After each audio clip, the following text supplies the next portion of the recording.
To give you a bit of backstory, I'm my husband's second wife. He has two kids, older teens from his previous marriage, who live with us permanently. They only see their biological mother for 1 to 2 months during the summer when they're out of school. We've been married for 10 years, and the kids have been with us the whole time. During our marriage, she missed more birthdays than she remembered. The same goes for Christmas and other holidays. No gifts, no calls, no cards. In the past couple of years of our marriage, she suddenly decided she wants to be more involved with their lives. I'm talking about randomly showing up to our house to pick them up with no word to us beforehand. I've been reminded more than once by my in-laws that the kids have a mother, which is hurtful but true. I shouldn't make such a big deal when she comes around. I don't want to make a fuss, but we've asked her to let us know in advance so we can arrange something. She's never shown us the courtesy of calling and has been upset more than once because we had already made plans. She has other children who have disabilities, and from what the children have told us, she makes them watch them when they're there. Her house has her rules, I suppose, but I feel like she's using them for free childcare. Not to mention, the children are cold towards us when they return home. Now to the issue at hand. Recently, my siblings had their 23andMe done, and we found out we had some pretty cool ancestors. Once I found out the news, I mentioned to my in-laws that it would be fun to do it as a family, meaning my husband and all the kids, and see what all our genetic makeups look like. I was immediately shot down. I believe the exact words were, "I wouldn't do that if I were you. This situation might end badly." So now here I sit, wondering what she meant by that. Since then, I've been wondering if my mother-in-law was referring to the kids from the previous relationship, because there's absolutely no doubt about the others we've had together. I've asked him what he thinks, and he seems reluctant to do so, as there have been whispers about their parentage in the past. So I'm wondering, am I the idiot for trying to encourage my husband to get a paternity test? That's irrelevant, since he doesn't want to stop being their dad. Your problem has a simple solution. When the ex-wife comes over to pick up the teenagers for free labor, just say no. If she wants custody, she can go to court and ask for a schedule she must stick to, which she likely won't get, because at their age, courts likely won't make them stay with her against their will. OP told the in-laws it could have nothing to do with the kids. It could be the husband with questionable parentage. It could be the mother-in-law who cheated. It could also be that the kids aren't his exes. There's a lot of room for drama without the kids being not his. This is how my mom found out her dad wasn't her real dad. My poppy, mom's dad, was not actually my oldest aunt and mother's father. Now it makes a lot of sense why the youngest aunt stole the inheritance when Poppy passed. She knew when we didn't. Poppy apparently thought we would be ashamed to know he wasn't dad or grandpa. I honestly wept when I heard that. Not once would I ever thought of my Poppy as anything but the man that I want to be when I fully grow up. Exactly. Dad may not be the husband's dad. OP's husband could be the mailman's son, or his dad has more kids floating around the countryside. The 60s through the 90s were wild. Leave it alone until the youngest of your bonus kids is 18. There are obviously concerns from somewhere in the family tree. Your in-laws have a can of worms that they don't want to be uncovered. The children might be a cover story for their reasons. Let the kids have stability, at least until they don't legally need a parent to live with. If you continue, you will be the idiot. Take the no and leave it alone for several years. So here's the deal. I, 27 male, was in a relationship with my girlfriend, 25 female, for about 2 years. I thought things were going well until I found out she cheated on me with some loser from her workplace. Honestly, this guy isn't even in my league. Like, I'm not trying to sound arrogant, but I put in the effort, got a decent job, work out, and I'm not a complete mess. When I confronted her about it, she broke down and claimed it was a one-time mistake. But I mean, come on, who does that? She said it was a moment of weakness and begs for forgiveness. I was furious, but for some reason, I let her talk me into going to couples therapy. Fast forward a few weeks and I thought maybe we could work things out. But every time we had a session, she would bring up how I need to communicate better or be more romantic. Seriously? The whole time I'm sitting there thinking, you cheated on me and I'm the one who needs to change? Last week she came to me in tears, saying she couldn't find her job fulfilling and she wanted to quit and pursue some vague dream of being an artist. Honestly, that sounded like a load of crap. She's not talented, and I don't want to support her while she flounders around. So I told her, "You want to quit your job? Fine, but I'm not paying your bills if you do." She exploded, saying I was being unsupportive and selfish. I told her that after she cheated, I owe her nothing. Now she's sulking and acting like I'm the villain here. Am I the idiot for refusing to help her after everything? I feel like I'm standing up for myself, but maybe I'm just bitter about the cheating. And you're still with her because? Come on, man, she cheated on you with the loser, gaslighted you, still tries to make you the villain of this story, and you lost the trust and respect you once had for her. Do yourself a favor and dump her. Move on and find a more compatible, loyal, and less unhinged girl than this one. There are 4 billion women in this world. I'm pretty sure you can do better than a cheating, lazy witch. LMAO, you are the idiot for being a cuck and staying with her. What a moron. Why are you still with her? You do know that there's a huge possibility that she cheated more than once, right? I guess you like getting sloppy seconds. Find someone who doesn't have these moments of weakness. Really, I can't understand.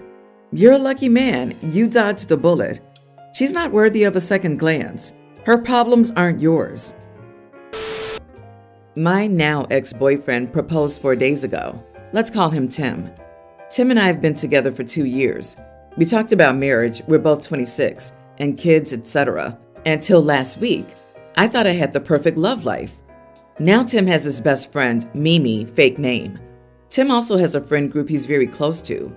The problem throughout our relationship was that Tim would place me last whenever his friends were involved.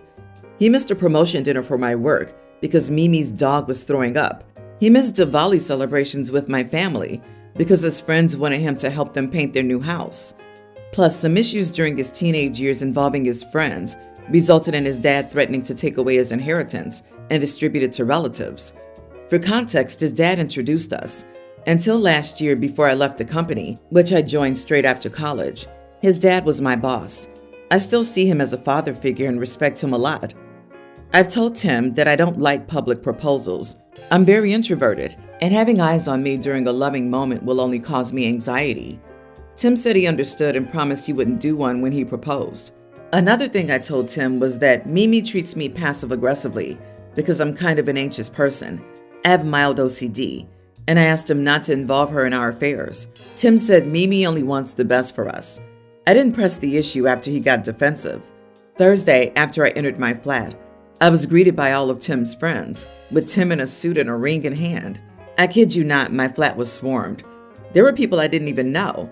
Before Tim even said anything, Mimi chimed in and said, "Chill, OP, dear God, this is not the time to make that face." I saw red. I was having a severe anxiety attack, as I don't do well with lots of people. I calmly told them there would be no proposal and to just get out of my flat. They looked like in shock, so I just left my flat with just my purse, called my best friend on the way, and told her to get them out, and just called a car service and sat in a car crying for 2 hours, and went to my cabin I bought. I texted my parents so they wouldn't worry. I told them not to take Tim's calls, switched off my phone, and stayed there. Luckily, I had enough cash to make a grocery run and the cabin was used last month. I only turned my phone on when calling a car and saw the barrage of calls and texts. I called Tim in the car, and he sounded defeated and kept on apologizing and crying. I told him it was over. Turns out my best friend told his dad, who was so mad, he told him that he'd only get half his inheritance. I now feel that I reacted very badly and could have handled it with grace. I might have let my anxiety take over and overreacted, and I cost him his money. Am I the idiot? Not the idiot. The public proposal itself is the very least of your worries here, I'd say. It's not really about that, but about the fact that he completely disregarded your wishes and boundaries. He was disrespectful, inconsiderate, and very selfish. One good thing is that you found out and made the decision now, rather than after you were married. He humiliated himself, and any further consequence he might face is 100% on him. You were loud and clear about your wishes and boundaries. Thank him for sparing you the trouble of going through a divorce, and then go and live your best life on your terms, however you feel most comfortable. Also, were your friends there? You had to call your parents and your best friend? So this dipwad plans a public proposal, against your direct instruction, and only includes his own friends, to the point of inviting people you don't know? He doesn't care about you. He cares about his own optics. Don't go back to him, OP, please. This won't change. Bullet dodged. His father came in on your side, but I don't like the way he uses the threat of disinheritance to keep his son in line. If you married into that family, you would be on the pointy end of that behavior. It seems all well and good when his father does it and takes your side, but his father wouldn't always be on your side. Walking away was the right move. My 36 female daughter's young teen birthday was last weekend. This trampoline park in town offers sleepover parties where the kids can play for a few hours, watch a movie, and have a sleepover on one of the trampolines. Her school's very small, so there are only about 20 students in her entire year. When we were booking the event, she said to only book 19 places. I asked her if she was sure she wasn't missing out on someone, but she assured me there were only 19 kids in her class, and I was just misremembering.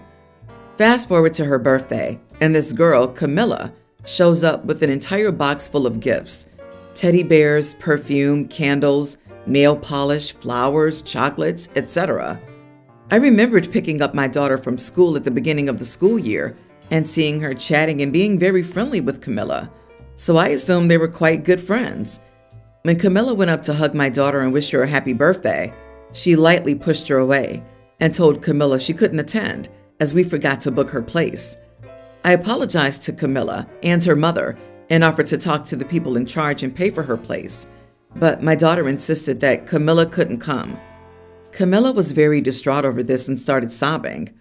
I pulled my daughter aside and asked her why Camilla couldn't join, even though they used to be friendly, and she'd invited every other student in her year.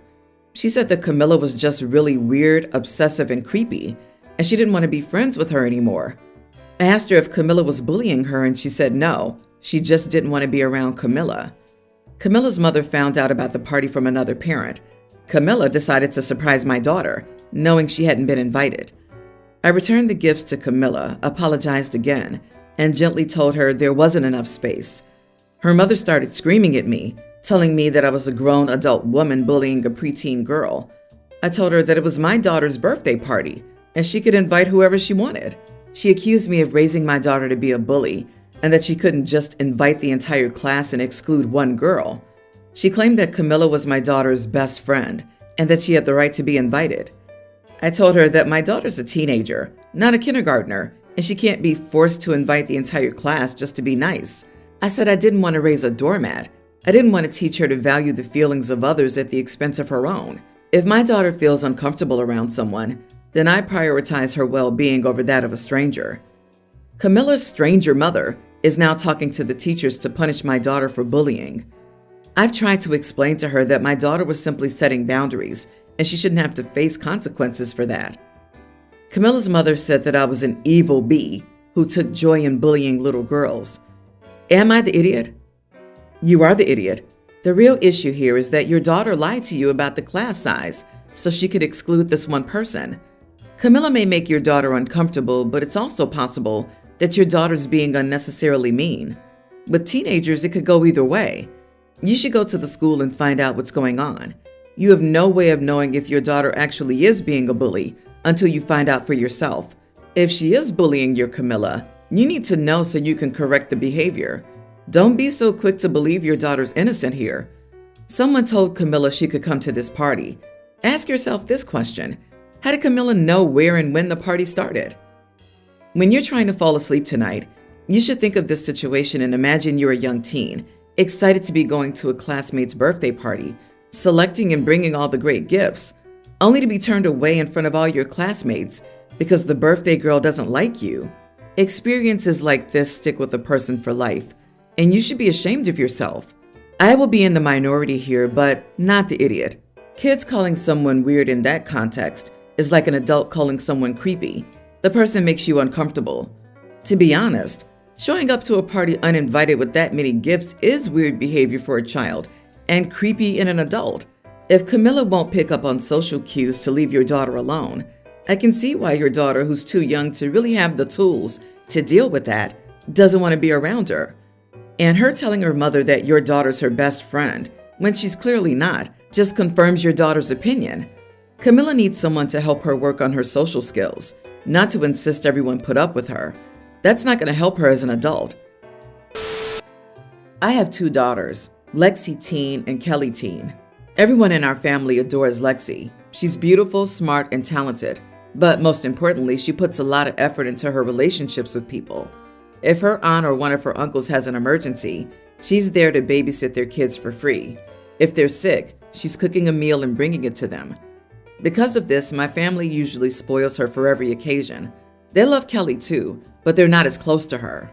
A few months ago, for Kelly's birthday, her aunt and uncle gave her a bag, a shirt, and a skateboard, all of which she's interested in. I also gave her an iPad.